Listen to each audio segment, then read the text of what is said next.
tengan todos y todas. En el marco de actividades de los 200 años de la independencia centroamericana, el Instituto de Estudios Latinoamericanos tiene el gusto de recibirlos en la Sexta Semana Latinoamericana 2021, que facilita el proyecto InfoLatino.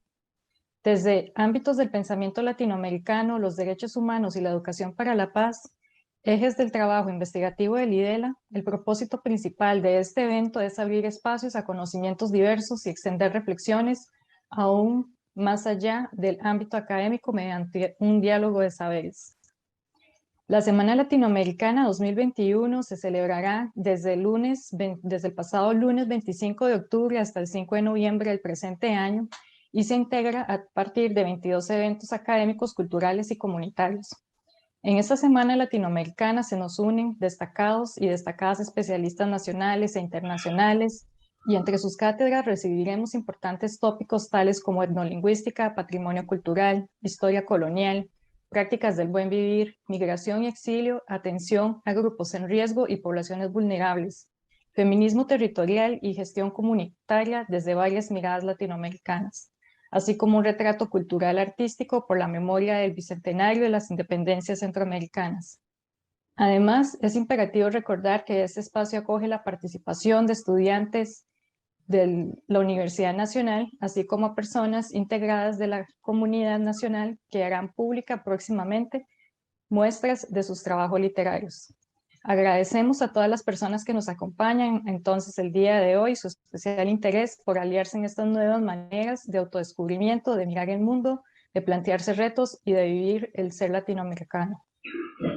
El día de hoy se encuentra con nosotros el señor Atahualpa Oviedo Freire, a quien le damos la bienvenida, a quien me permito presentar. Él es escritor, nacido en Ecuador, filósofo andino, autor de 12 libros traducidos al francés. Él es doctor en jurisprudencia, máster en gestión ambiental, director de la Escuela Alteridad de Estudios Superiores, coordinador del Centro de Estudios del Buen Vivir. Don Atahualpa Oviedo, muchísimas gracias. Es un gusto recibirle acá. Tiene usted la palabra con la conferencia del día de hoy. Muchas gracias. Con el permiso de todos quienes contienen, sostienen y mantienen la vida, les envío un gran abrazo y un agradecimiento por esta oportunidad de poder compartir, de llevar el mensaje de los Andes hasta los hermanos y hermanas de Costa Rica en particular. De esta manera ir entrelazando a nuestros pueblos y seguir tejiendo el camino de los abuelos, de las abuelas, de todos quienes nos han antecedido. Desde nuestro punto de vista, creemos que es fundamental comprender nuestros orígenes, nuestras raíces, nuestras bases, para poder encumbrarnos o para poder caminar con sentido, con orgullo, con identidad, con fortaleza, con sabiduría. Y esto tiene que ver con la posibilidad de aprovechar de la experiencia acumulada de todos los pueblos y en particular el caso de nuestros pueblos milenarios, quienes han ido a un proceso de miles de años construyendo un camino, y este camino es un camino que hoy se convierte en una esperanza, en una luz, en una guía, dada las crisis climáticas y dado el caos social en que vivimos. En este sentido es que consideramos de que no podemos seguir de tumbo en tumbo, de pasar de moda en moda, de ir a nuevas aventuras como las que nos han llevado, nos han conducido durante estos últimos 500 años y en particular los últimos 100 años. Y para ello necesitamos, por lo tanto, aprovechar lo que se ha construido por miles de años, por todas las culturas que en un proceso de compaginación, de compenetración con su espacio han logrado construir. Y este proceso implica, por lo tanto, la necesidad de seguir tejiendo, de continuar esto para que podamos seguir en este camino trazado por los abuelos y abuelas que nos permita, por lo tanto, hacer un cambio, una transformación radical, verdadera, real, profunda, porque si no, lo que vemos hasta el día de hoy es que nos ofrecen cambios, transformaciones, nos ofrecen muchas expectativas, muchas teorías, pero en la práctica no se expresan o no se manifiestan.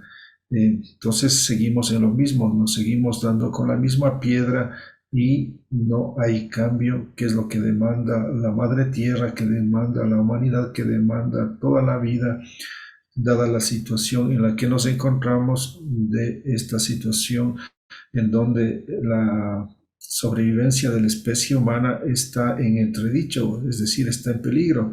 Si seguimos este camino, simplemente nos estamos en un proceso de suicidio, de autocondenación, y eso implicaría la posibilidad de desaparición de la especie humana o al menos de una buena cantidad.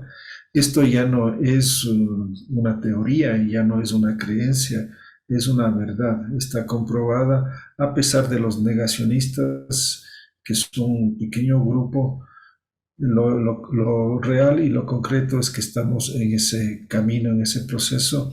De hecho, creo que todos somos conscientes de que hay una alteración climática que se manifiesta en diferentes órdenes, situaciones, y que cada vez los vemos como que son más agudas, más fuertes.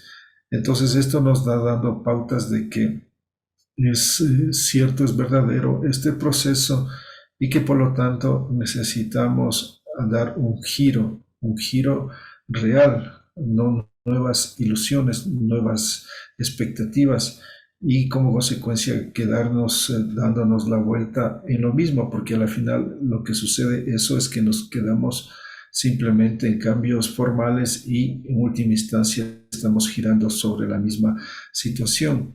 Entonces, esto implica realmente ir a algo profundo, algo real, es decir, ir a las raíces, no quedarnos en las ramas, que es lo que hacen la mayoría de intelectuales, de científicos, de académicos, etcétera, quienes nosotros consideramos se quedan tan solo en las ramas, sus discusiones, sus análisis, sus reflexiones se quedan a ese nivel. Muy pocos van hasta el tronco y casi nadie a las raíces. Y de ahí es que no hay cambio, porque si hubiera cambio diríamos, pues han tenido razón, han acertado, han estado en una propuesta en un camino correcto, pero lo que vemos es que no se equivocan y volvemos a caer y continuamos peor. Ni siquiera dijéramos que estamos mejorando un poco, sino cada vez estamos en una situación más calamitosa, de más afectación a la madre tierra, de grandes conflictos y de una situación en la cual nunca antes en la historia humana había sucedido algo así. Ha habido conflictos, ha habido problemas, pero jamás ha sucedido de que estemos en una situación de crisis climática en la cual la sobrevivencia humana está en la posibilidad de una desaparición. Entonces, ese es el panorama, esa es la situación real, concreta, y eso exige, demanda acciones concretas, y como consecuencia no pueden venir desde las mismas lógicas, parámetros, filosofías, planteamientos de quienes han generado esta situación. Tiene que venir desde otros principios, desde otros valores, desde otras categorías que sean totalmente diferentes.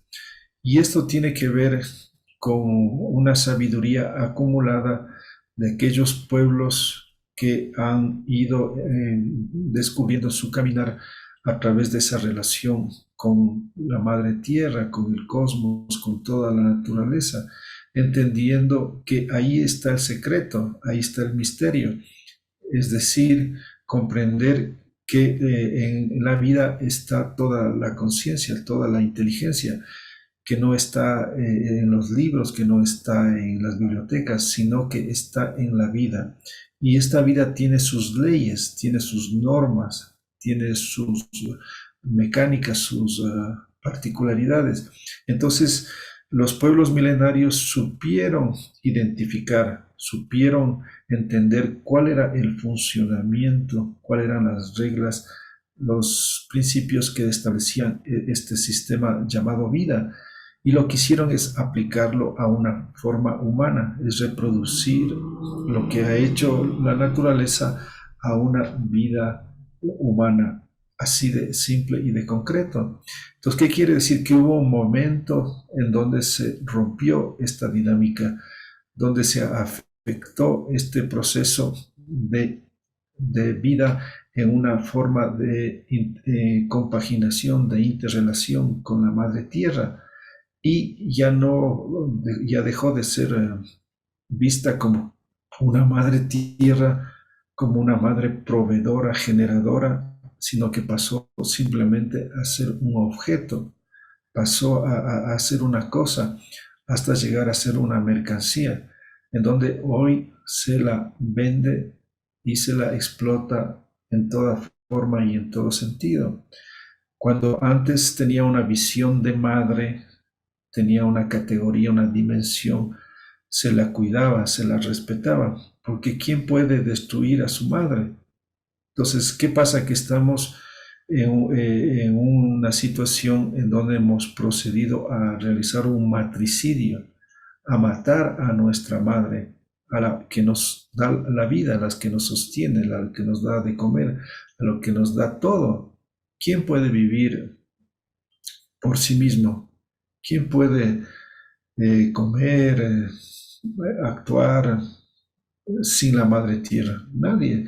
Todos necesitamos de ella.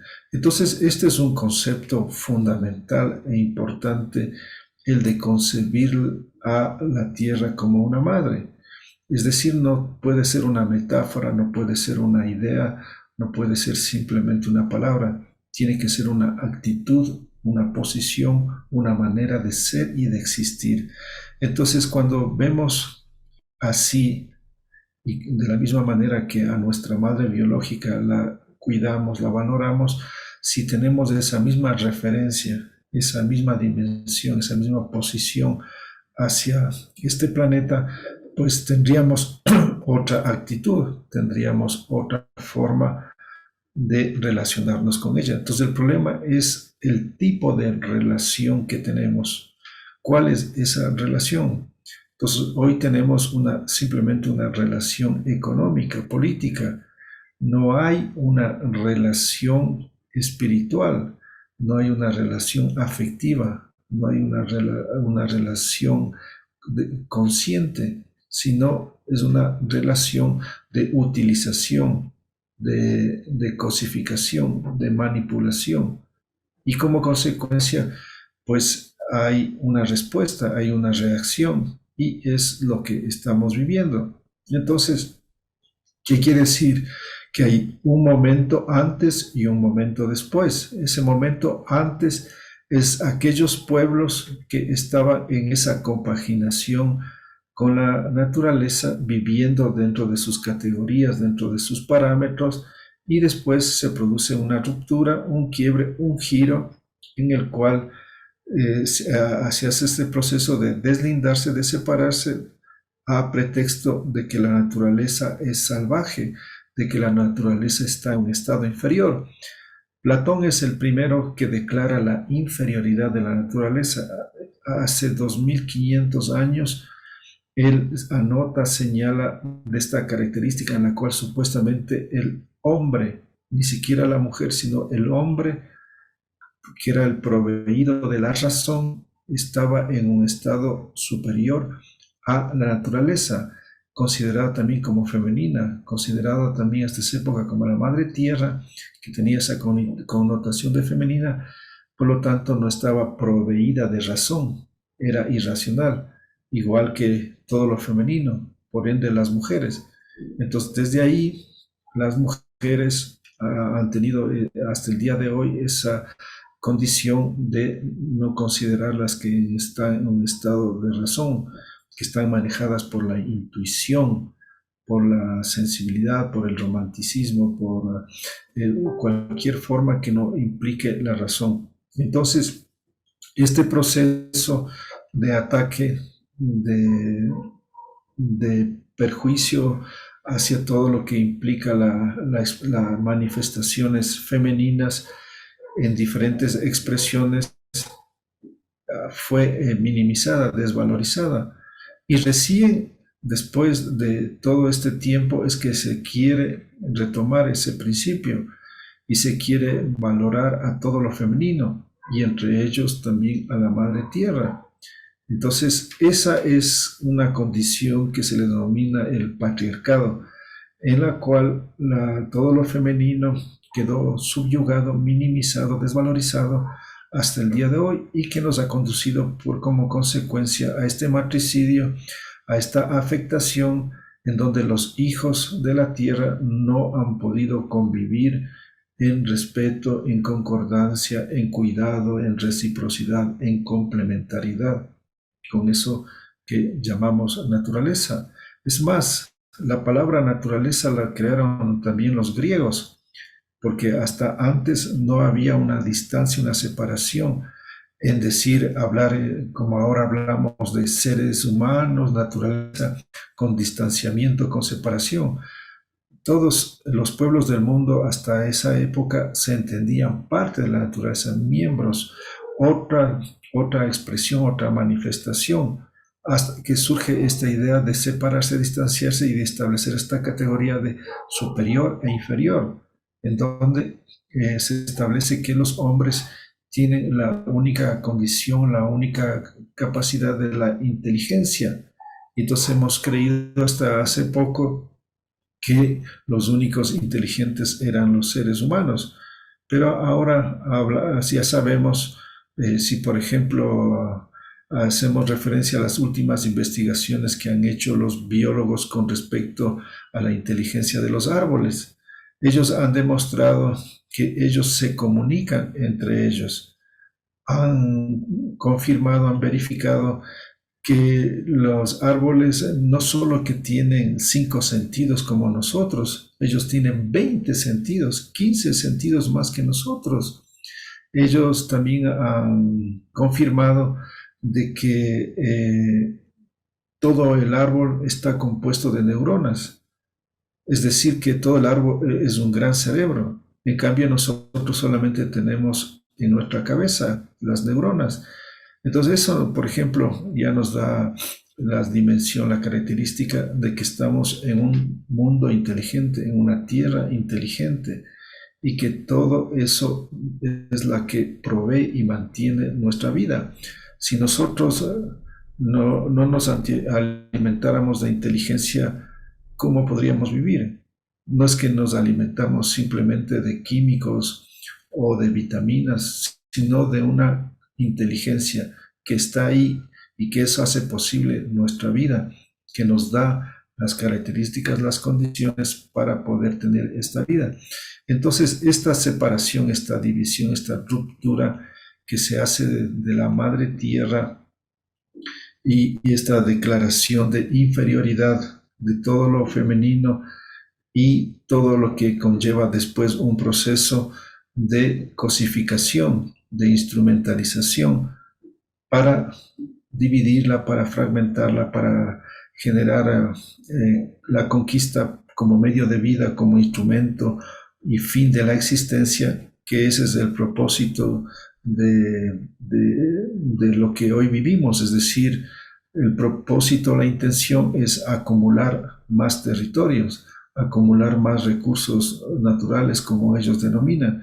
Ese es el sentido, el propósito. ¿Y qué se enmarca ello? En un principio que ellos llaman la competencia, o que desde la izquierda llaman la lucha de clases, que son dos formas similares. Hablar de competencia, de la competencia empresarial o de la lucha de clases, es seguir esa misma lógica en la cual hay la superposición de unos sobre otros. Entonces, este sistema, este paradigma es el que está en crisis. Y la pandemia del coronavirus nos ha dicho que si seguimos en este sistema de la competencia, de la lucha, de la confrontación, de la disputa, de la pelea, simplemente estamos cada vez avanzando en este proceso de autoextinción. La pandemia nos ha dicho que la clave en la naturaleza, en la vida, es la cooperación, la ayuda mutua. Todos los organismos de este sistema llamado planeta Tierra funcionan en simbiosis, en sincronía, en sinergia. Imagínense ustedes si los ecosistemas cada cual funcionarían a su manera, cada cual haría lo que quiere.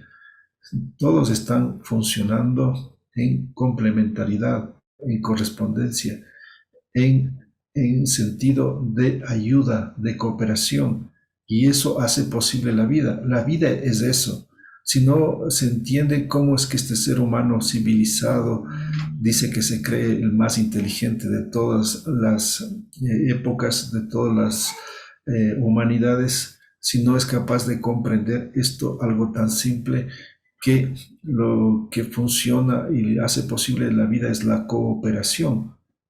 Y dicho en palabras académicas, simbiosis, sinergia, esa es la ley de la vida.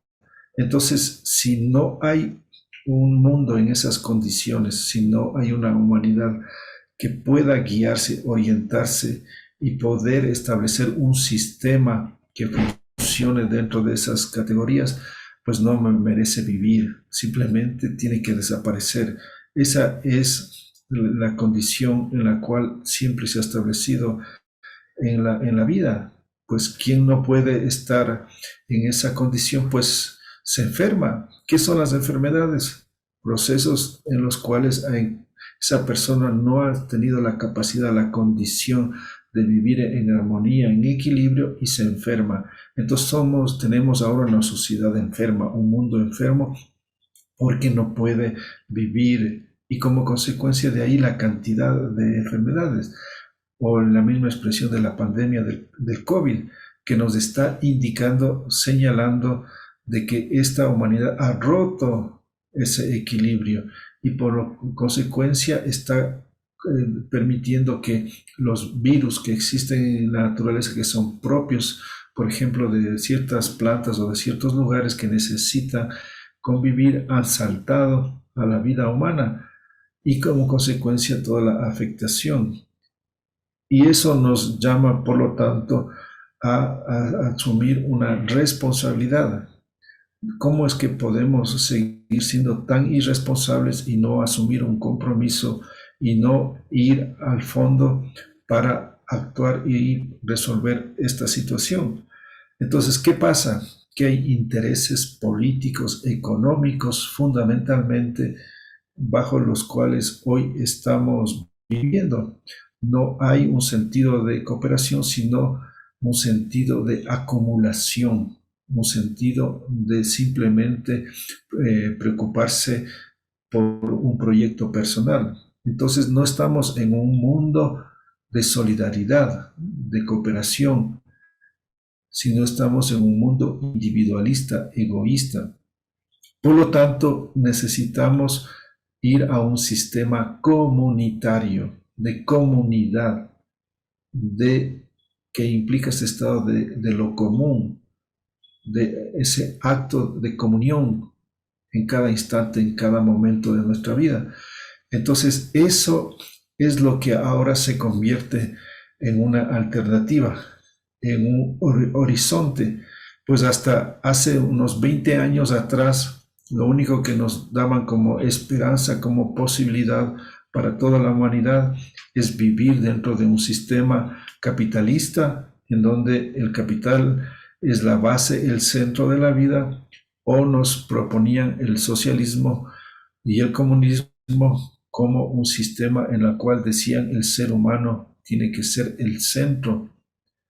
Y ahora nosotros decimos desde los pueblos milenarios Hay otra vía, hay un camino alterno que tiene que ver con lo comunitario, es decir, donde el centro de la vida el todo, es la vida en sí mismo, en donde el capital y lo humano es simplemente instrumentos o medios o partes de esa totalidad. Entonces, este es el concepto básico y que por lo tanto tiene una serie de proyecciones en todos los ámbitos. Entonces, parte de comprender y de asimilar este sentido de comunidad, este sentido de integralidad, de holisticidad, de totalidad, no esas visiones reduccionistas, esas visiones pequeñas, esas visiones miopes, esas visiones esclavas en las cuales ahora nos conducimos y que vivimos en ese estado de esclavismo.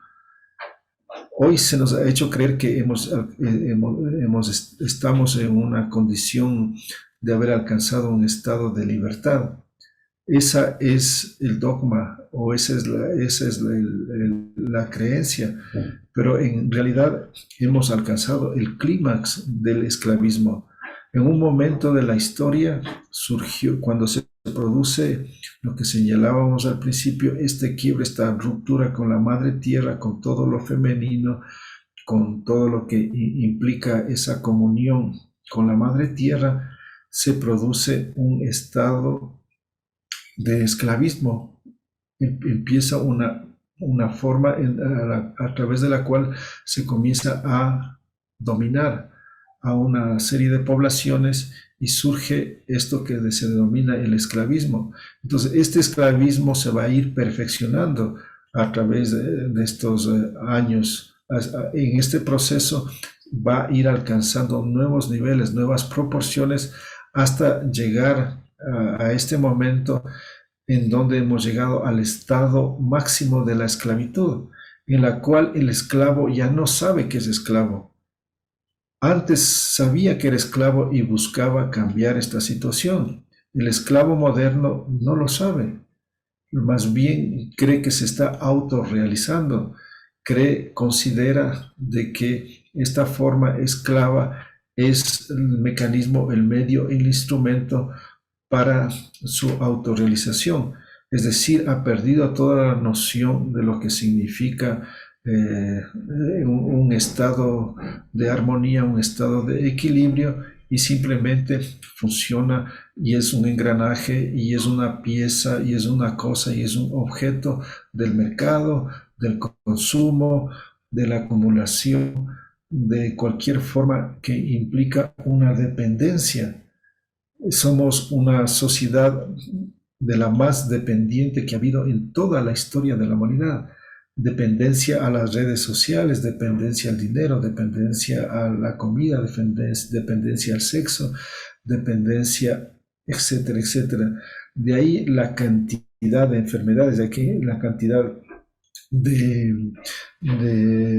medicamentos que hoy se consume. Eso nos da la dimensión del tipo de sociedad.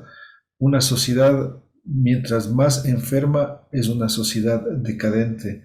Nunca en la historia ha habido tal cantidad de enfermedades como la que existen actualmente. Hay un investigador que procedió a sumar cuántas enfermedades había generado lo que él llama enfermedades de la civilización, y encontró que había 2000 enfermedades más o menos actualmente. Es decir, que se ha ido en una progresión, cada vez han ido aumentando las enfermedades. Si bien ahora hay más medicamentos o hay más hospitales o formas de asistencia sanitaria, pero eso nos está dando la prueba de que simplemente necesitamos cada vez más de formas de curación, cuando lo saludable es que no se produzcan las enfermedades, que no haya la generación. Ahí estamos hablando de una sociedad, de un mundo que es capaz de no generar enfermedades, pero si está generando, si está provocando, por más que haya Ahora la asistencia médica simplemente nos está demostrando que es una sociedad enferma y que necesita, por lo tanto, de mayor intervención para su salud. Y estas son los síntomas de la expresión de la crisis social. Ahí nos está visibilizando la condición en la que nos encontramos. Por ende, si nosotros no tenemos esa capacidad de percibir, de visualizar ese estado de esclavitud en la que nos encontramos y creyendo, por el contrario, de que somos libres, simplemente vamos a profundizar el esclavismo. Cada vez va a ir a nuevos niveles, a nuevas formas, porque el esclavo moderno ya no se da cuenta, no es consciente, simplemente hoy hace un proceso de autoesclavización. Hasta hace poco habían gendarmes, habían capataces, habían quienes obligaban a trabajar. Ahora no es necesario. Ahora cada uno se presiona a sí mismo, se autoobliga, cada uno se procede a imponer. Ya no se trabaja y no hay. ¿Cuántos son los que trabajan 8 horas?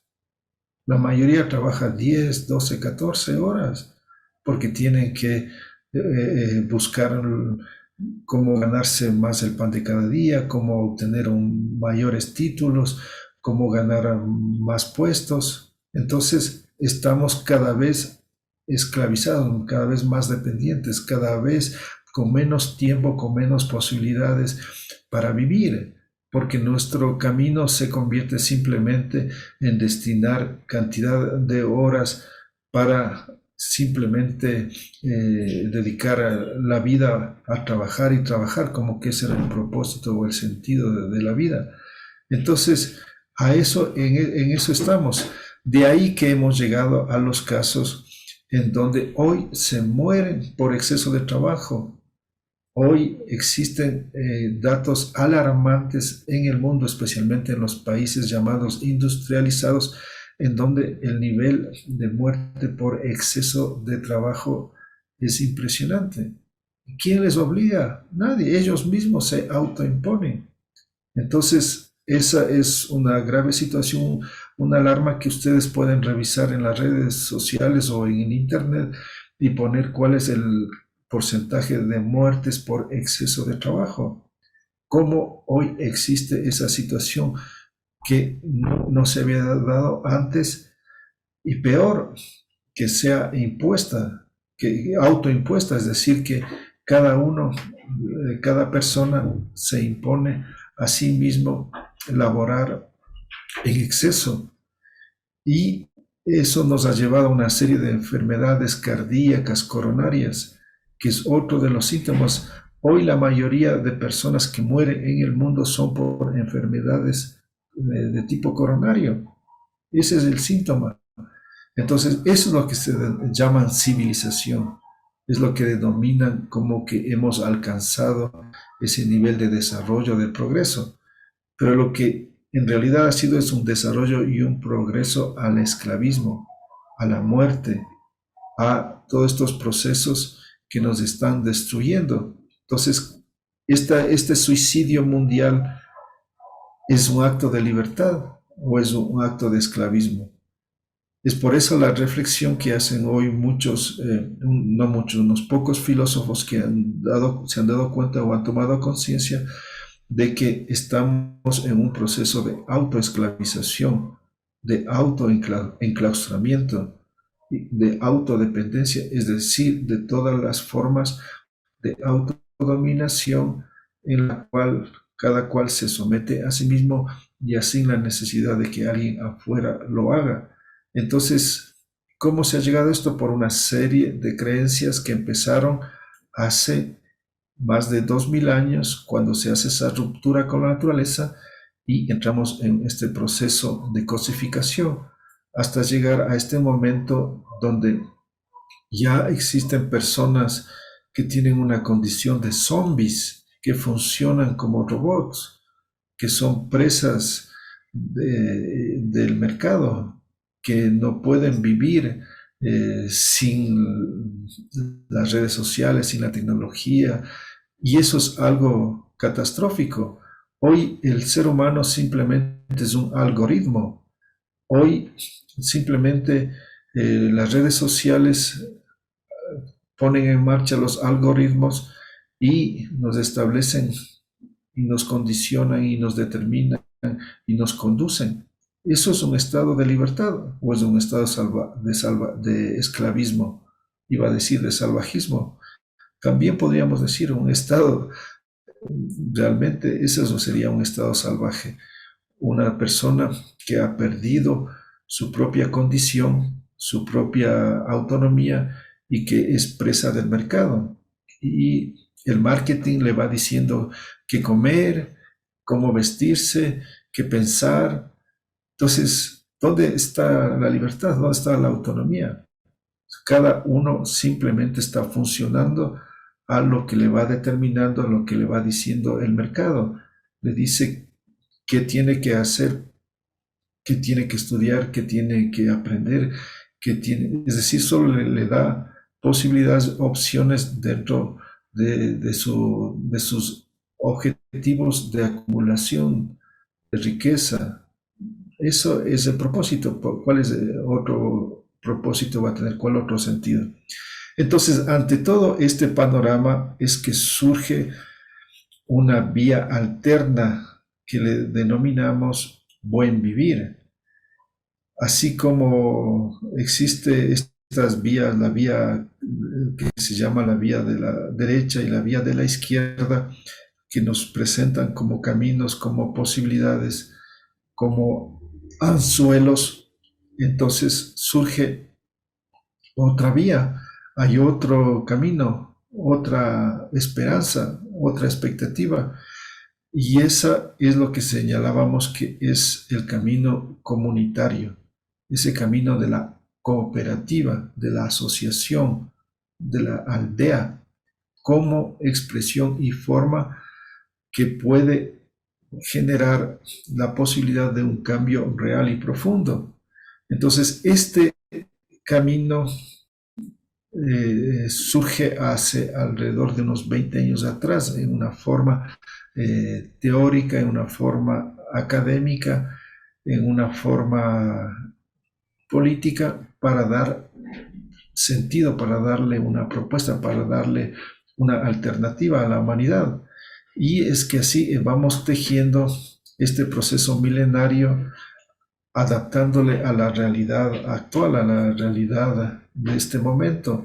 Es decir, no se trata de regresar al pasado, sino de que el pasado venga al presente y como consecuencia vayamos continuando en este proceso en las condiciones actuales. Es decir, no se trata de despreciar a la tecnología o a la ciencia actual, sino de aprovechar lo positivo de la tecnología para ponerle al servicio de lo que es el sistema comunitario.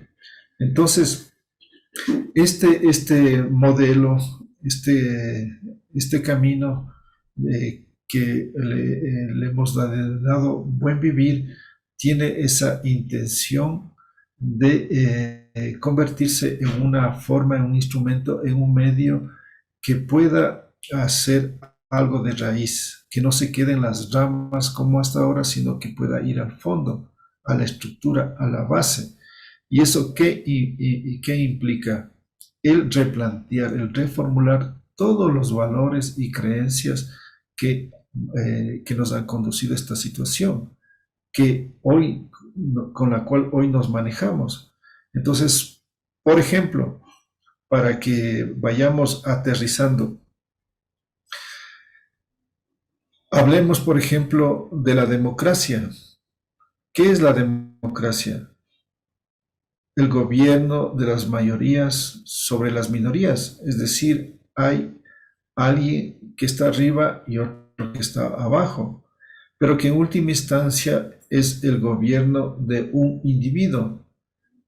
Es un personaje el cual está en el gobierno y ese personaje es el que determina o el que condiciona o el que toma las decisiones a nombre de todos los habitantes. Es decir, en el caso del Ecuador, somos 16 millones de habitantes, de los cuales un solo individuo decide por 16 millones de habitantes. Esa es la democracia, ese es el sistema autócrata centralizado en un solo individuo. Como consecuencia, la alternativa es un modelo diferente. Y ese modelo tiene una experiencia y que es un sistema basado en el consenso, no en las mayorías contra las minorías, sino en el consenso. ¿Y eso qué implica? De que todos quienes son partícipes de un colectivo, de una comunidad, participan, deciden, ejecutan, crean lo que sea necesario para su vida. Es decir, no entregan su poder a un individuo, no pasan la responsabilidad hacia un partido político o hacia un personaje, sino que está siempre el poder en la comunidad, siempre el poder en todos, jamás lo pasa, sino que siempre está actuando y ejerciendo lo que cree y necesita para su vida. Entonces, este sistema de la representatividad es otra situación que se cuestiona y implica, por lo tanto, una ruptura hacia lo que se llaman partidos políticos, que nos han dado como las únicas posibilidades a través de los cuales se puede ejercer una dirección, una acción, un gobierno. Y por lo tanto, lo que se plantea es la eliminación de los partidos políticos para que haya una acción directa, práctica, concreta de cada individuo en las decisiones de su comunidad, de su pueblo, de su país. Y esto, por lo tanto, implica un proceso en las cuales nos organizamos, somos gente que está organizada en comunidad y que, por lo tanto, de la unión de comunidades generamos federaciones y de la unión de federaciones formamos confederaciones. Y así nos vamos organizando en distintos niveles, pero siempre el poder está abajo, el poder está en el pueblo, no está en un individuo que está arriba en la cabeza, sino que siempre están siendo decididas todas las acciones, todas las proyecciones, todos los proyectos, todas las actividades abajo. Están sostenidas en las comunidades de base, quienes tienen la potestad, la capacidad de ir decidiendo y al mismo tiempo de ir cambiando. Entonces no sucede como en la democracia actual, en donde se tiene que esperar 4 o 5 años para elegir a una nueva autoridad y simplemente uno tiene que decirse, tienes que ser buen demócrata y esperar el tiempo para poder elegir a otra persona. Y el problema es ese, que no aparece la persona ideal, porque todos están esperando la democracia, que surja el individuo inteligente, preparado, que supuestamente va a resolver. Entonces el problema no es de los individuos, el problema es de las instituciones, el problema es la democracia, el problema es ese sistema que lo deja a todo en potestad de un solo individuo. Entonces tenemos que cambiar ese sistema en el cual se le entrega el poder a una sola persona, para que el poder esté siempre en el pueblo, siempre en la comunidad, siempre en todos. Y como consecuencia tengamos un sistema que nosotros le denominamos comuncracia, otros le llaman sociocracia, otros le llaman biocracia. Entonces son sistemas diferentes a la democracia, que funcionan desde otros parámetros y que lo fundamental es que tienen una condición de horizontalidad, porque en la democracia es un sistema vertical, es un sistema piramidal, es un sistema donde todo se concentra en la cabeza y esa cabeza es una sola. Entonces necesitamos un sistema horizontal, un sistema que funcione en espiral y que de esta manera podamos ser copartícipes de todas las decisiones de un pueblo, de una sociedad, de una cultura. Entonces, y esto ya lo existe, no es que es un invento, no es que estamos creando el agua tibia, es una expresión real que está dada en los sistemas comunitarios de los pueblos milenarios. Han funcionado así, han establecido ese sistema de vida y que ha tenido grandes resultados. Tanto es así que, por ejemplo, cuando llegaron los invasores, los conquistadores, no mantuvieron ese sistema comunitario porque se dieron cuenta que era altamente productivo. Porque cuando llegan acá los conquistadores se encuentran con grandes riquezas. Aquí ningún cronista dice que haya encontrado pobreza, miseria. Por el contrario, había una riqueza abundante y esa riqueza se la fueron llevando. Sino qué riqueza o qué se hubieran llevado si es que no lo hubieran encontrado. Que por el contrario, Europa vivía en una situación de pobreza, de miseria, fruto de guerras de conquista, de guerras religiosas, como fue la época de las cruzadas, es decir, todo lo que se llama la Edad Media o lo que ellos mismos denominaban la Edad Oscurantista, una época de más de 1000 años de pobreza, de grandes enfermedades, de grandes hambrunas. Y eso lo dice la propia historia europea. Entonces, esos pueblos estaban en gran pobreza, con gran delincuencia, con gran problema de alfabetismo, etcétera, etcétera. Entonces, esta gente llega y se encuentra con grandes e inmensas riquezas en este continente y se la van llevando. Y con esas riquezas es que se produce el renacimiento de Europa y todo lo que en estos 500 años hoy presumen. ¿Gracias a qué? Gracias a las riquezas de América. Si no, ¿con qué hubieran hecho? Simplemente hasta ahora se hubiera prolongado la Edad Media, toda esta época oscurantista, porque no tenían los recursos con que salir de esa situación. Entonces, estas riquezas de América eran fruto de un sistema de producción, de un sistema de organización, de un sistema de vida altamente productivo. Y como consecuencia había mucha riqueza, una riqueza que estaba repartida en toda la población. Podría decirse que unos recibían más, otros menos, pero lo cierto es que había gran producción y como consecuencia nadie se moría de hambre, al contrario de lo que sucedía en Europa en el mismo tiempo y en la misma época. Entonces, ¿qué nos dice esto?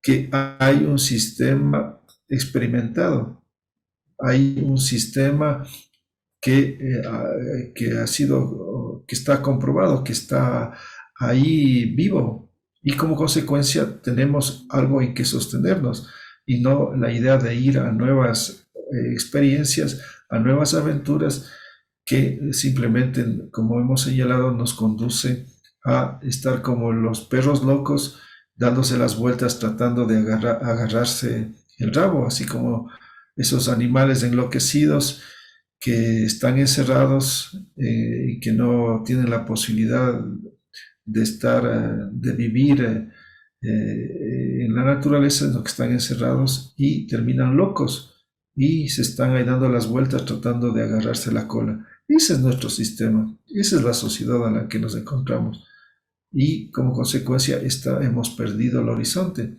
Entonces, ¿qué necesitamos? Retomar ese sistema comunitario que los mismos cronistas lo señalan y que incluso escribieron libros. Ahí está Pedro Cieza de León, Martín de Murroa, quienes hablan de las ventajas de este sistema. Y este sistema quisieron emularlo o reproducirlo en Europa. Y de ahí surge lo que ellos llaman el socialismo y después el comunismo, porque se inspiran, pero lo que hicieron es tergiversarlo, no lo entendieron. Tomaron ciertos elementos de lo que eran estos sistemas comunitarios, pero lo deformaron y crearon esas teorías socialistas y comunistas que han resultado un fracaso también, como igual como el capitalismo. Entonces, este sistema comunitario tiene todo un peregrinaje, tiene todo un recorrido y eso es hoy la alternativa que proponemos como una posibilidad real concreta que puede permitir un cambio, una transformación y como consecuencia evitar toda esta situación de la posibilidad de la desaparición de la especie humana, como han ido desapareciendo una cantidad de especies animales, como van desapareciendo culturas, como van desapareciendo lenguas. Y eso es el proceso que nos encontramos. Cada vez, si ustedes revisen, hay desaparición de cantidad de tipos de expresiones de vida. Eso es la civilización, el acto, el proceso donde han ido matando, extinguiendo una serie de expresiones culturales, expresiones naturales y como consecuencia vamos a encontrar en un momento dado que vamos a ir a una autoextinción. Eso es. Entonces, si seguimos desapareciendo la vida, desapareciendo especies animales, plantas, etcétera, etcétera. Entonces vamos a cosechar simplemente la desaparición. Si seguimos afectando la capa de ozono, si seguimos afectando, qué sé yo, todos los ecosistemas, pues, ¿quién nos va a dar la vida? ¿Quién nos va a sostener? ¿Quién nos va a mantener? Entonces, estamos en este proceso de autoextinción con cada vez mayores enfermedades, cada vez más pandemias, cada vez más situaciones catastróficas y este ser humano que se cree el más inteligente de todas las humanidades no se da cuenta que por el contrario, es un esclavo y como cualquier esclavo, pues va a perecer porque no tiene esa capacidad de renacer, de redescubrirse, de reorientarse. Entonces, eso es el camino que hemos denominado el buen vivir y ahí es donde queremos nosotros difundir, potencializar, ampliar para que la humanidad tengan estas posibilidades, tengan estas expectativas, es decir, puedan tener las orientaciones, las guías, las luces para poder realmente hacer algo de raíz. Entonces, en este sentido, es que les invitamos a cada uno a ir a profundizar, ir al detalle, ir a los puntos, a las estructuras, a las bases, para poder ir a aplicarlo en cualquier situación, porque esto se aplica a todo. Estos principios, estos valores, estas categorías, estas epistemologías, estas ontologías pueden ser compaginadas, pueden ser desovilladas en cualquier ámbito, llámese educación, llámese hogar, llámese sexualidad, llámese medicina, llámese economía, llámese ciencia, tecnología, a todo. Y eso simplemente implica aprovisionarse de todas de estas técnicas, estas herramientas, de estos métodos y que sean, por lo tanto, lo que nos permita hacer este proceso de renacimiento que necesitamos para reencontrarnos nuevamente con la madre. Somos una sociedad que ha perdido esa madre, por lo tanto, somos una sociedad huérfana. Cuando esta sociedad huérfana vuelva a recuperar a su madre, podremos reconstituir y cambiar la vida. Entonces, esa es nuestra tarea, de volver a la madre, de tomar a toda la maternidad, a toda la fecundidad, como las expresiones fundamentales de la vida. Y por lo tanto tenemos que renacer a nuestra madre interior, tenemos que reconciliarnos con nuestra madre, con todas las expresiones femeninas, para poder sentirnos íntegros, completos, porque si no, simplemente hoy estamos caminando, rengos caminando de un solo lado. Entonces necesitamos equilibrio y armonía y para eso necesitamos al Padre y a la Madre. Si seguimos solo caminando con el Padre, pues simplemente vamos a la autoextinción. Pero si logramos nuevamente reconciliarnos, retomar respetar, amar a nuestra madre, pues vamos a poder hacer realmente que la vida continúe. Y esa es tarea, responsabilidad de cada uno. No es una tarea que tenemos que darle al presidente, a la democracia, al Estado, sino que nosotros tenemos que asumirlo y eso implica, por lo tanto, generar otro mundo, generar otra vida y a partir de otros principios, de otros conocimientos y eso es lo que queremos, tenemos que compartirlo, tenemos que aprenderlo para ponerlo en práctica. En primer lugar, agradecer al doctor Atahualpa su intervención, las palabras que nos ha dado el día de hoy. Realmente las propuestas que nos extiende usted abren una perspectiva nueva y diferente con respecto a nuestras vivencias cotidianas, ¿verdad? Es nuestra cotidianidad, es nuestra vida como ha sido planteada y muchas veces no ha sido cuestionada. Entonces, a partir de lo que usted nos ha hablado el día de hoy, abriríamos entonces el espacio para preguntas y comentarios. Pueden intervenir directamente o podemos leer. En todo caso, mientras alguien se anima a hacer su pregunta, comentario, crítica, pues todo es bienvenido. Entonces pueden levantar la mano, pero mientras tanto me pregunta Carlos, dice, ¿cómo podríamos liberarnos de esta esclavitud? ¿Es algo que se debe de hacer individual o grupal? Pues ambas, es un proceso individual y un proceso grupal. No hay cambio grupal si no hay cambio individual. Y no hay cambio individual si no hay cambio grupal. Es concatenado. Y ese es otro elemento fundamental. Porque, por ejemplo, desde las posiciones políticas se habla de cambios grupales, pero no hacen procesos individuales. No hay trabajos personales que impliquen procesos de autoconciencia, procesos de autoconocimiento y todo lo que implica hacer un proceso de autosanación, de descolonización, de reaprendizaje, todo lo que es ese acto en el cual nos desprendemos de todas las imposiciones, de todos los dogmas, de todos los sectarismos, de todo aquello que nos ha impuesto la iglesia, la sociedad, la misma universidad, todo lo que es este sistema. Entonces tenemos que hacer un proceso de depuración y esa depuración implica limpiarnos de una serie de creencias, de conocimientos que nos están conduciendo a la autodestrucción. Y al mismo tiempo es necesario, por lo tanto, trabajos grupales, porque se da el caso de aquellos que se denominan, que están en el camino espiritual, que hacen procesos de trabajo de autoconocimiento y todos los procesos que hablan que utilizan el término de desarrollo personal, de crecimiento personal. Toda esa gente hace procesos propios hacia su persona, pero se quedan ahí. Simplemente se queda en su persona, se queda máximo en su familia o un pequeño grupo y como consecuencia no hay una trascendencia comunitaria, no hay una trascendencia colectiva, no hay un proceso que implique hacer algo más allá. Entonces de ahí la necesidad que nosotros estamos planteando de espiritualizar la política y de politizar la espiritualidad. Necesitamos nuevamente retomar esa compaginación, esa interrelación, porque si no, seguimos dejando la responsabilidad de los políticos, que ellos resuelvan, que ellos sean los que decidan. Entonces seguimos en lo mismo.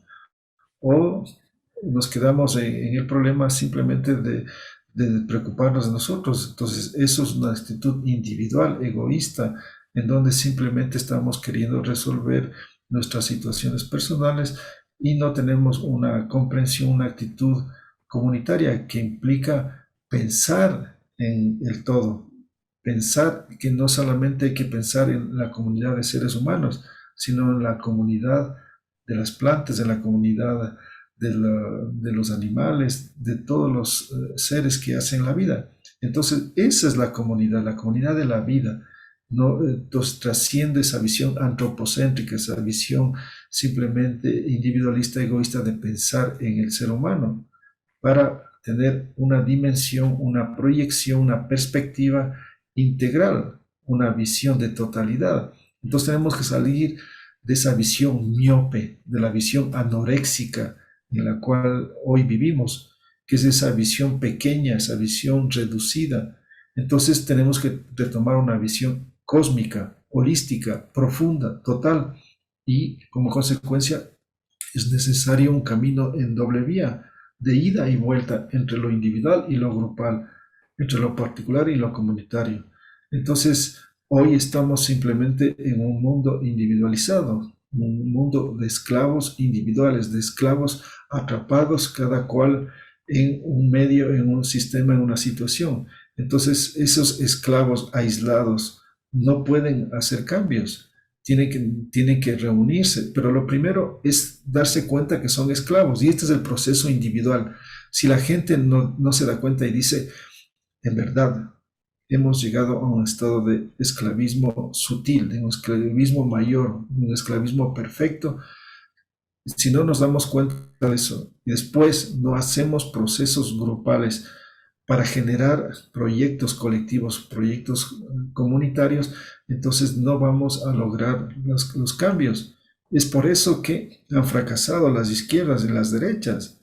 Por eso es que seguimos en lo mismo, porque siguen en visiones egocéntricas, en visiones simplemente especulativas, en visiones en las cuales no pueden tener esa dimensión de totalidad. Entonces cada cual está en sus feudos.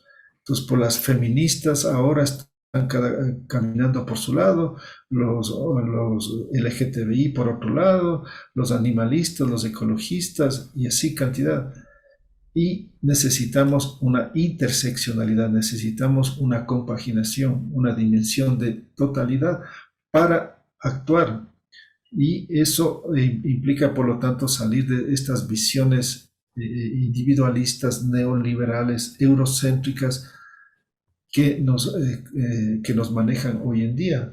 Entonces, ese es un estado de la conciencia, es un estado de individualismo, de egoísmo. Entonces, una conciencia de cooperación, de ayuda mutua, de solidaridad, es un estado del espíritu donde un ser humano se siente parte y tiene una proyección global. Pero las personas miopes, esas personas cerradas, esas personas enclaustradas, no tienen esa capacidad. Entonces están atrapadas en el egoísmo, en la vanidad. Y ahí solamente se puede generar seres miserables, seres pobres.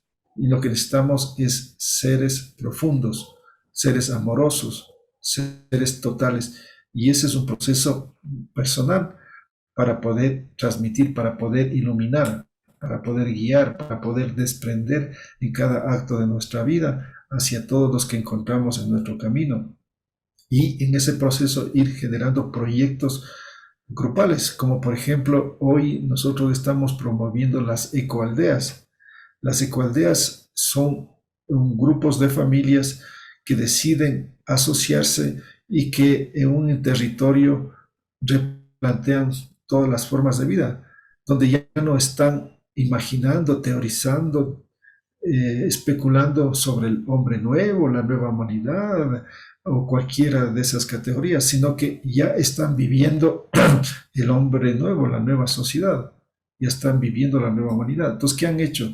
Simplemente se agrupan estas familias, ubican un espacio en la naturaleza y ahí comienzan a replantear todo. Entonces funcionan desde otras categorías y se replantea lo que es la educación. No hacen la educación convencional, sino hacen una educación alternativa, una educación que no es memorística, que no es repetitiva, que no es cerebral, que no está atada simplemente a unas ciertas lógicas, sino hacen otro tipo de educación que es una educación creativa, inventiva, imaginativa, potencializadora.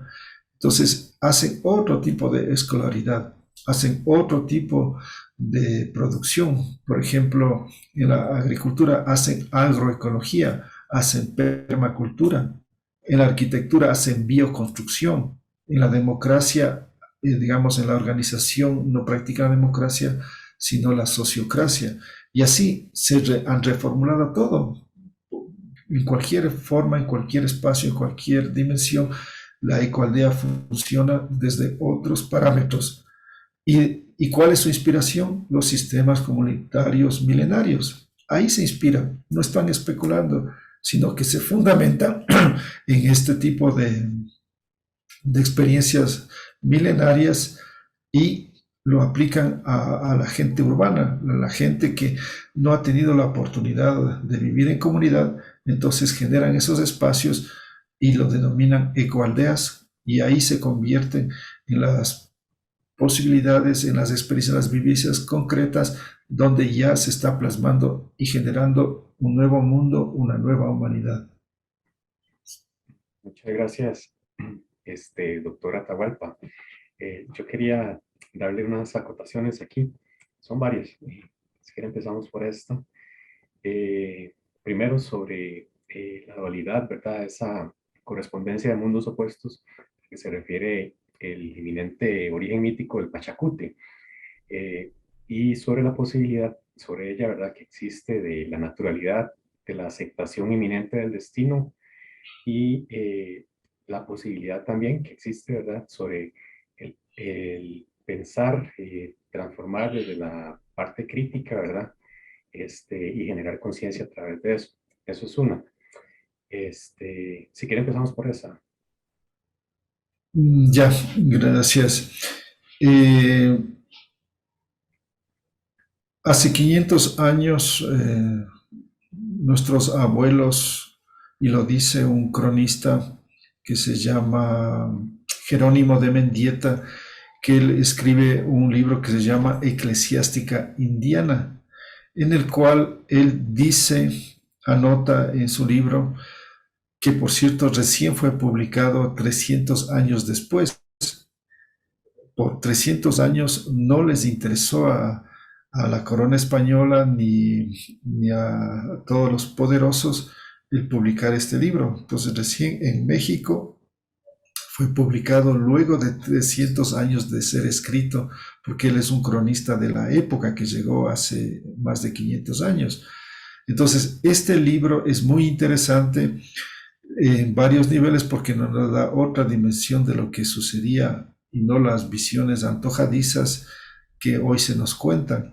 Entonces, ahí en este libro, él dice que los pobladores les indicaban, les señalaban de que ellos ya sabían de que llegaría esta situación, de que llegaría este hombre que destruiría, que acabaría con toda su cultura. Ellos ya lo sabían. ¿Cómo es que lo sabían? ¿Cómo? ¿Cuáles son las técnicas, las metodologías, las formas, los instrumentos, los medios? Eso hoy paulatinamente ya lo vamos descubriendo o redescubriendo. Pero lo interesante es que ellos ya lo sabían. Ellos estaban conscientes de que iba a suceder esta situación. Y al mismo tiempo ellos anotan de que vendrá un renacer, un despertar, un recambio después de 500 años. No dijeron después de 300 años, después de 400, después de 800 años, dijeron después de 500 años. Ese era el tiempo que necesitaba para producirse esa transformación. Y esto en lengua quichua, en lengua de los Andes, le llamamos Pachacutic, que es, podemos traducir al castellano como gran cambio, gran transformación, revolución, cualquier nombre que le podemos dar a esta necesidad de cambiar, de replantear, de reformular todo lo que está dado. Entonces, ellos, de la misma manera que supieron que sucedería esta situación, establecieron esta condición de que va a suceder este proceso después de 500 años. Y así está sucediendo. Hasta hace 30 años atrás había una sola verdad, había un solo Dios, había una sola forma de organización social, un solo tipo de ciencia, un solo tipo de tecnología, etcétera, etcétera. Pero ahora se ha cambiado, ahora se han abierto y han emergido toda una serie de expresiones, de manifestaciones. Hasta hace un tiempo estaban en el closet los homosexuales, estaban escondidas las mujeres, los indígenas, etcétera, etcétera. Y hoy están en la palestra, hoy han emergido, hoy están ahí visibilizados. Por eso es que la derecha en el mundo está tratando de acallarlos a todas estas expresiones de la vida que son parte de la vida y que se les ha mantenido ocultas. Y emergen y dicen, aquí estamos, dicen todos estos proyectos, aquí queremos un cambio, aquí queremos que se nos tome en cuenta. Entonces, esto son expresiones de que se está produciendo una transformación, de que por el momento es caótico, como todo proceso, como todo alumbramiento, como todo parto. Un parto es difícil, no es algo fácil como es un parto humano. Entonces, en este tránsito nos encontramos y tiene que surgir, por lo tanto, de este parto, de este alumbramiento, una luz. Y esos nuestros abuelos, en el caso del Ecuador, de donde yo soy originario, lo expresaron a través de la frase en la que dijeron que va a regresar la luz en mitad de la noche. Es decir, hace 500 años ellos dijeron que vendrá la noche o la oscuridad en mitad del día y que después de 500 años regresará la luz en mitad de la noche.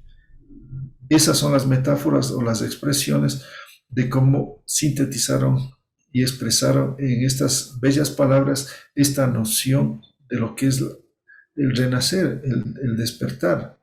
Y ahora nos encontramos en ese proceso en donde cada vez la luz se va abriendo paso dentro del oscurantismo que nos trajeron, porque hasta acá llegaron las cruzadas, hasta acá llegó la Inquisición y toda la Edad Media y toda esa etapa terrible de Europa la expandieron hasta América. Y por lo tanto hoy nos encontramos en ese proceso de salir de ese oscurantismo medieval que lo impusieron acá en nuestro continente. Entonces todo eso nos está hablando de que estamos en este proceso de Pachacutic, de transformación, y como consecuencia la idea de que la luz cada vez se hace más presente hasta encontrar el equilibrio y la armonía entre la luz y la oscuridad, porque ambas son necesarias para la vida. Muchas gracias, doctor, por la respuesta. La siguiente sería, desde este punto de vista que usted nos habla ahora de la necesaria interseccionalidad, ¿cuál sería el estado, digamos, actual en las prácticas del buen vivir? Ya sabemos que esto tiene que ver con la identidad y la identificación, ¿verdad? Hasta esto. Y se ha dado básicamente en poblaciones originarias, pero en poblaciones no originarias, ¿cuál sería ese estado, esa apertura, ¿verdad? De estas personas. Y también lo contrario, las fricciones y los roces que usted ha podido considerar. Los partidos políticos, los grupos religiosos entran a nuestras comunidades y nos dividen, nos fragmentan, nos entran en luchas, en disputas. Es por eso que, por ejemplo, en México, en algunas comunidades, especialmente en Oaxaca y en el territorio zapatista, ya no ingresan los partidos políticos, porque son instrumentos, son grupos electoreros que simplemente tienen un afán personalista grupal de ciertos poderosos, y como consecuencia generan todas estas desviaciones y rupturas en las comunidades. Entonces, en este sentido es que tenemos que salir de estas formas, de estas experiencias, de estos instrumentos de división, de fragmentación, de separación, de lucha, de disputa que nos están generando. Y como consecuencia tenemos que ir a buscar nuestras propias formas de elección, nuestras propias formas de participación, de dirección, de organización. Y eso es lo que denominamos las formas autonómicas. Es el término a través del cual hoy buscamos todo lo que implica lo autosostenible, la autodeterminación, el autosostenimiento, la autogestión, etcétera, etcétera, que es la posibilidad de ser autorresponsables, es decir, de basarnos en nuestras propias fuerzas para poder tener nuestra propia acción. Entonces, tenemos que romper con la dependencia, no podemos seguir con una dependencia hacia el Estado, como plantea la izquierda, o a una dependencia hacia el capital. Es decir, seguimos en las dependencias y como consecuencia seguimos en lo mismo. Entonces, nosotros somos críticos con la izquierda cuando nos plantea o nos quiere conducirnos a que el Estado, el patrón Estado, el papá Estado, tenga que resolver la salud, la educación, etcétera. Evidentemente que tenemos que hacer un tránsito, pero no podemos ir a fortalecer un estatismo, a fortalecer un sistema en la cual simplemente nos quedemos esperando bonos, esperando subsidios del Estado, sino que tenemos que ser autogestionarios y implica tener las posibilidades de defendernos por nosotros mismos, tener los medios, los instrumentos para no depender de nadie. Entonces, en este sentido es que criticamos y planteamos la necesidad de ir a un proceso en donde recuperemos, retomemos todas estas formas de organización, de producción, etcétera, y a partir de eso es que podamos realmente hacer algo puntual, algo directo, algo concreto que permita replantear y reformular todo lo dado y establecido. Entonces ahí creemos que estamos haciendo algo de raíz, algo profundo y no simplemente haciendo ciertos maquillajes, ciertos recambios, poniéndole una careta indígena, poniéndole un logotipo indígena, que es lo que a veces sucede, en donde se quedan simplemente en superficialidades, en crear, por ejemplo, la educación intercultural bilingüe, que crear la Secretaría de Salud Indígena, de crear el Ministerio de Despatriarcalización, el Ministerio de Descolonización, en el mismo Estado colonial. Lo que se está es fortaleciendo el Estado colonial, se está quedando simplemente en fortificarlo.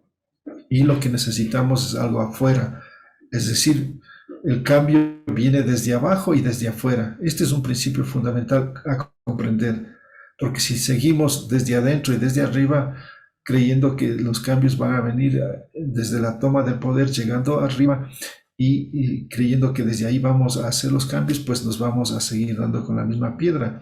Los cambios que se han visto, que se están dando, es afuera del sistema, afuera del Estado, contra el Estado. Eso no implica que, por ejemplo, en el caso de Bolivia, que ahorita están en el gobierno, puedan utilizar al Estado como un instrumento, como un medio para apuntalar y generar y promover el otro sistema, el sistema comunitario. Esa sería la idea. Y eso es lo que a veces criticamos, cuestionamos en el caso de Bolivia, de que se quiera fortalecer, ampliar,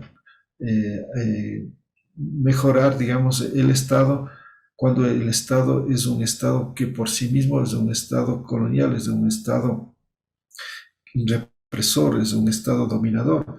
Entonces no podemos ir a utilizar las mismas instituciones, sino generar o ampliar o profundizar nuestras instituciones milenarias, y para ello podemos utilizar el Estado colonial para que entregue los recursos, los medios para ir a ese camino.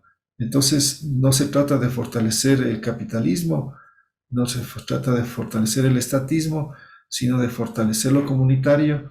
Y si es que hay la posibilidad de hacer una disputa y desde arriba y desde el gobierno, pues que eso sea un medio simplemente para fortalecer desde abajo y desde afuera para realmente hacer un cambio profundo. Gracias, doctora Atahualpa. Ya para ir concluyendo, un comentario aquí en el buen vivir se desvanece la distancia hacia el otro, por el contrario lo acerca. Soy yo, pero también soy el otro, porque también somos comunidad.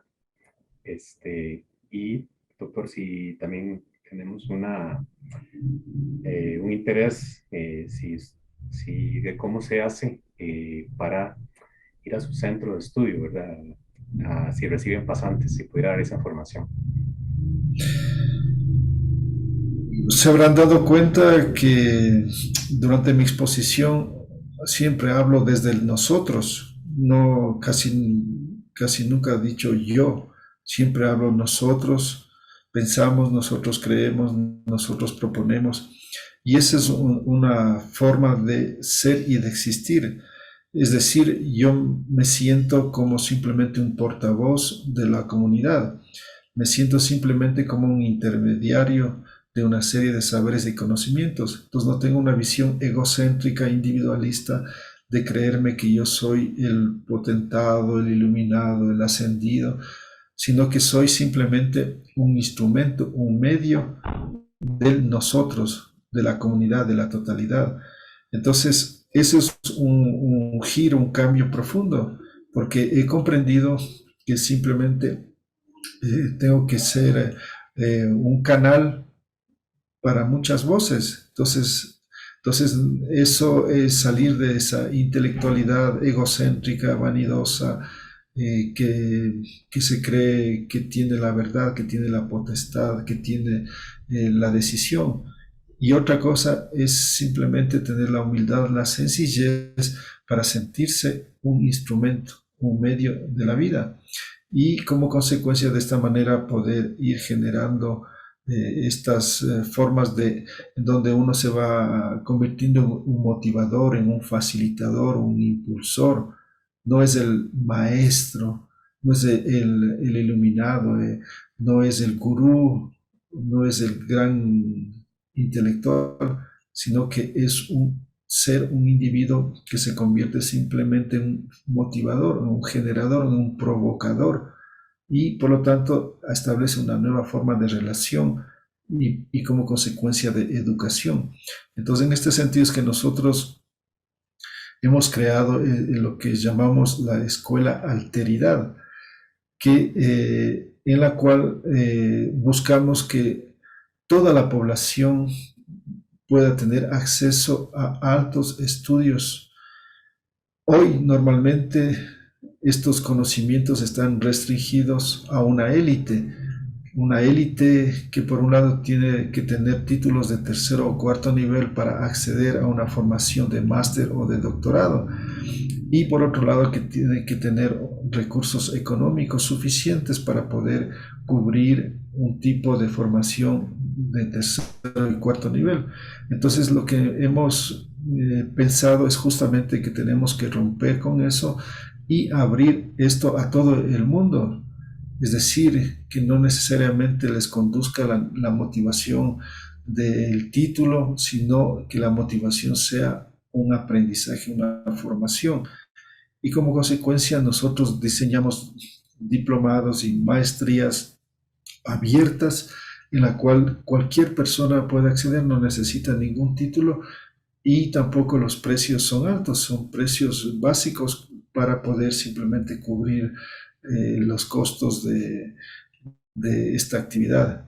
Entonces, de esta manera estamos rompiendo con toda esa forma elitista de educación, con todos esos proyectos en los cuales simplemente hay ciertos privilegiados que tienen la posibilidad de acceder, y como consecuencia seguimos en el mismo problema de la estratificación y de la jerarquización, en donde unos pocos son los que dirigen, que llegan a ser ministros, que llegan a ser autoridades, y como consecuencia reproducimos lo mismo y no pasa nada. Hola, muy buenos días a todas y a todos, mucho gusto. Sí, a mí me surgía una pregunta, tiene que ver con el nivel de las universidades y justamente con este acercamiento que se tiene con comunidades, ¿no? Quisiera saber si hay alguna en la educación universitaria extensión territorial con el buen vivir. No sé si me voy a entender, o sea, si hay algún tipo de relación. Yo considero que sí, pero me gustaría como escuchar su perspectiva. Puedo plantear la pregunta, no sé si me voy a entender. Bueno, creo haber entendido. A ver, lo que pasa es que se cortaba un poquito y bueno, en todo caso, de lo que puedo comprender, y ya veníamos señalando, de la necesidad de cuestionar una serie de formas, de estructuras que establece la universidad. Es decir, la universidad en el fondo es un instrumento de neocolonización. Son los medios, las formas para generar aquellas personas que vayan a consolidar el mismo sistema. La universidad no prepara para cambiar, para transformar, sino para consolidar, para instrumentalizar, para acondicionar el mismo sistema. Esa es su propósito, su dimensión o su función. De ahí la necesidad que hablamos de descolonizar la universidad. ¿Esto qué implica? De que se cuestione profundamente todos los fundamentos, todos los parámetros, todas las categorías bajo las cuales funciona la universidad. Entonces necesitamos que no sea un aparato en donde se preparen a la gente para que vaya a apuntalar el mismo sistema, porque se crean una serie de profesiones, de capacitaciones, de entrenamientos, de formaciones, pero que están dirigidas para consolidar el mismo sistema. ¿Cuál es ese sistema? Lo que hemos señalado, este sistema antinatural, este sistema contra natura, este sistema que está destruyendo a la madre tierra. Entonces, las profesiones están canalizadas en ese objetivo. Y otra cosa sería otro tipo de formación, de educación que funcione dentro de otras categorías, dentro de otros parámetros, para que puedan generar otro tipo de profesionales que tengan otras concepciones y por lo tanto tengan otras prácticas. Por ejemplo, para ser más específicos, hablemos de medicina. Hoy con la pandemia nos quieren conducir simplemente a que la única solución es la vacuna, cuando en nuestras comunidades se ha visto de que han podido enfrentar el virus del COVID con medicinas naturales. Es decir, que hay otras posibilidades más allá de la vacuna. La vacuna es una de las posibilidades y hay otras posibilidades. Y estas posibilidades están en la naturaleza. Entonces, ¿qué han hecho nuestras comunidades? Es buscar esas formas, esos medicamentos para contrarrestar al COVID. Entonces, hay dos posibilidades o hay muchas posibilidades. Entonces, ¿qué pasa? Que no nos podemos quedar simplemente en que nos quieran imponer la vacuna cuando hay otras posibilidades, otras alternativas de curación, de contrarrestar, de prevenir, de hacer lo necesario para enfrentar. Entonces, si nos quedamos en que nos impongan en el mundo entero y nos obliguen a vacunarnos a todo el mundo, pues simplemente nos vamos a esclavizar mucho más, porque nos van a condicionar y ahora no nos quieren dejar entrar a ciertos lugares si no tenemos el carnet de vacunación. Entonces, ¿qué implica? Que cada vez vamos a ser mucho más claramente esclavos. Entonces, los esclavos ya tienen su carnet y por lo tanto cada vez estamos más atrapados, más condicionados, más dominados. ¿Y qué nosotros estamos planteando? Que hay otras medicinas. No decimos que no estamos negando esa medicina. Pueden seguir lo que quieran utilizar, quieran vacunarse, pueden hacerlo.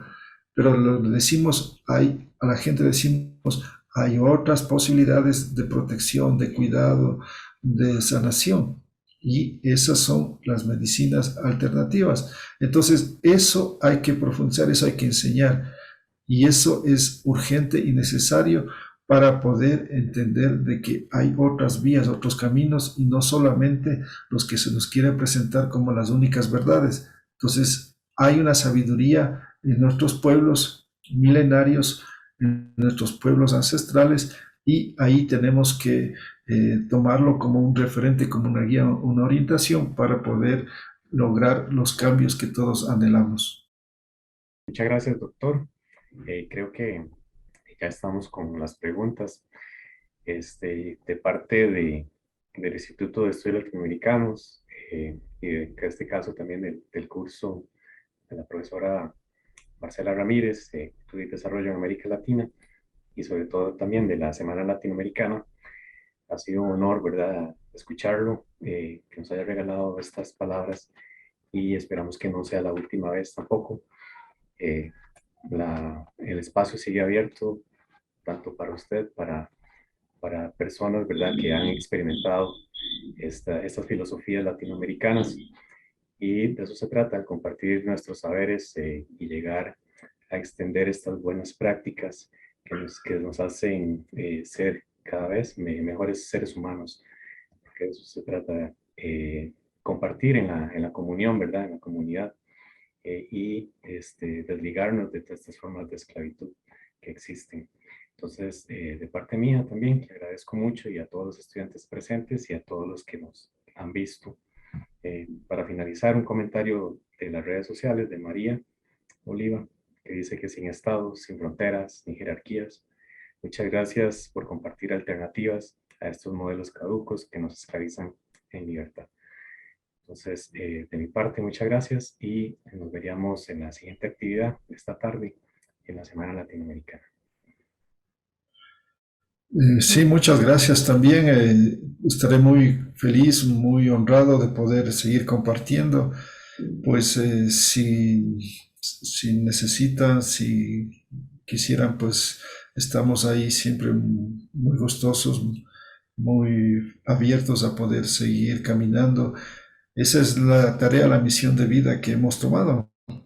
Ese es nuestro camino que hemos decidido, y tiene esa función y ese propósito de asumir responsablemente la vida, pensando en nuestros hijos, en nuestros nietos, y en ese camino, en esa intención es que nos conducimos y hacemos nuestro caminar por este mundo y por esta vida.